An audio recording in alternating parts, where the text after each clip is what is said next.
morningnews.com पर आपका स्वागत है। मैं हूं आपका अपना अजीज डॉक्टर विक्रम शर्मा। दोस्तों, आज बात करते हैं एक बेटी की। जब बेटी सयानी हो जाती है तो बेटी की शादी ब्याह की बात घर में शुरू हो जाती है। माता पिता दोनों इस कोशिश में रहते हैं कि बच्ची एक ऐसे घर में चले जाए जहां सुखी रहे।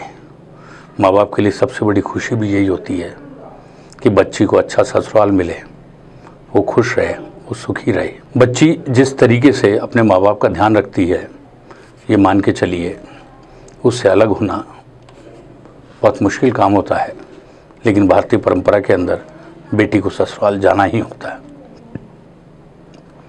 बेटी भले ही ससुराल चले जाती है, लेकिन मायका उससे नहीं छूटता, और छूटे भी कैसे। आखिर माता पिता ने इतने बरसों तक अपने लाड़ प्यार से उनको पाला है। शर्मा जी एक ऐसे व्यक्ति हैं जो कई दिन से अपनी बेटी का रिश्ता देखने के लिए काफ़ी कोशिश कर रहे थे। अंततः उन्हें एक ऐसा परिवार मिला जो उनके परिवार के समकक्ष था। लड़का भी अच्छा नौकरी कर रहा था, माता पिता भी बिल्कुल सीधे और सरल थे, बिल्कुल उनके परिवार के जैसे। एक दूसरे शहर, जिस शहर में वो नहीं रहते, एक दूसरे शहर में उसका ससुराल होने वाला था। शादी की बात पर लगभग सब चीज़ें सहमति हो चुकी थी, लेकिन आगे के कई बिंदु ऐसे होते हैं जिसके लिए और बात करनी जरूरी थी। शर्मा जी अपने होने वाले समधी के घर पहुंचे।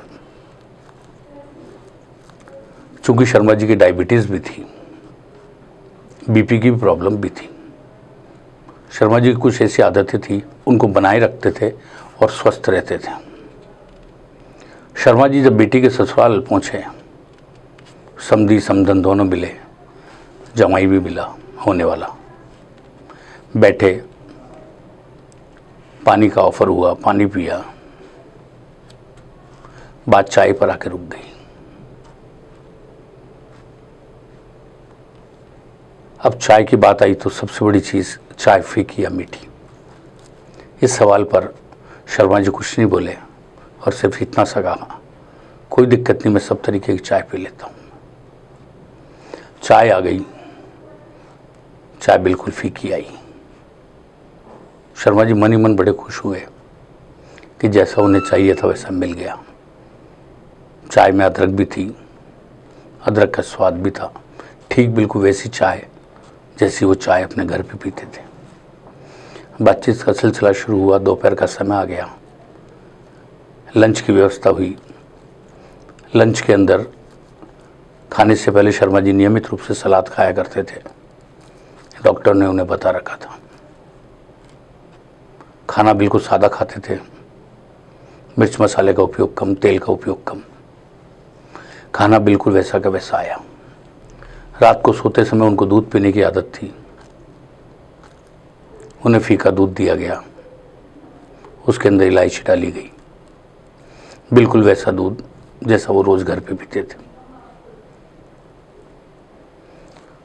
फिर उसके बाद उन्होंने बेटी के होने वाले ससुराल से इजाज़त मांगी और अपने घर की ओर बढ़ चले।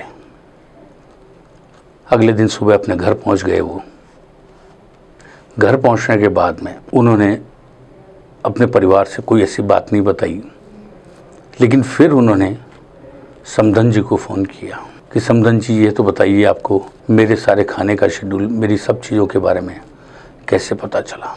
उन्होंने कहा कि हमारी होने वाली बहू और हमारी बेटी ने आपके आने से पहले हमें फ़ोन कर दिया था कि पापा के डायबिटीज़ है, पापा को जो आप देंगे वो खा लेंगे, पापा आपको कुछ नहीं बोलेंगे, लेकिन पापा का थोड़ा सा ध्यान रखें आप।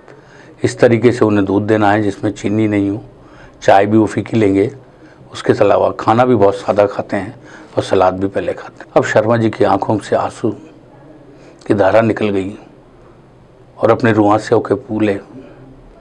फ़ोन रखकर वो अपने उस ड्राइंग रूम में गए जहाँ अपनी माँ की एक तस्वीर लगी हुई थी। उस तस्वीर से माला उतारी। उनकी पत्नी ने पूछा कि माँ के ऊपर से लगी हुई तस्वीर को क्यों हटा रहे हो। शर्मा जी की भीगी आंखें थी। पत्नी समझ नहीं पा रही थी कि आखिर ऐसी ससुराल में ऐसी कौन सी बात हो गई कि ये इतने दुखी और परेशान होके माँ की तस्वीर से माला भी उतार रहे हैं। और माँ की तस्वीर से माला उतार कर उन्होंने अपनी बेटी के गले में डाल दी और दोनों गले में लगकर फक रोने लगे। माँ तब तक भी ये माजरा समझ नहीं पा रही थी। तब शर्मा जी ने कहा, आज माँ मेरी ज़रूर नहीं है यहाँ, कि लेकिन मेरी बेटी के रूप में मेरी माँ मेरे घर में है। मेरी माँ जैसी मेरी केयर करती थी वैसी बेटी मेरी केयर करती है। अपने ससुराल में जिस तरीके से सारा मेरे बारे में बताया और उन्होंने ठीक वैसे ही किया। और उनकी मेरी बेटी की इस बात को उसके ससुराल वालों ने बहुत पॉजिटिव लिया कि हमें ऐसी बहू चाहिए जो अपने माता पिता की इतनी केयर करती हो। ठीक वो संस्कार हमेशा रहते हैं और वैसे ही संस्कार हमारे घर में भी आएंगे। दोस्तों, आप बेटी के पिता हैं, माँ हैं, तो इस बात को समझ सकते हैं और समझनी भी चाहिए। जितने अच्छे संस्कार बेटी में होंगे, बेटी उतने ही अच्छे संस्कारों के साथ में अपने ससुराल को एक घर बनाएगी, एक सुखी घर बनाएगी। इसलिए बेटी को समझे, ये ना समझे कि बेटी को विदा कर रहे हैं। बाप के घर से बेटी कभी विदा नहीं होती है, कभी विदा नहीं होती।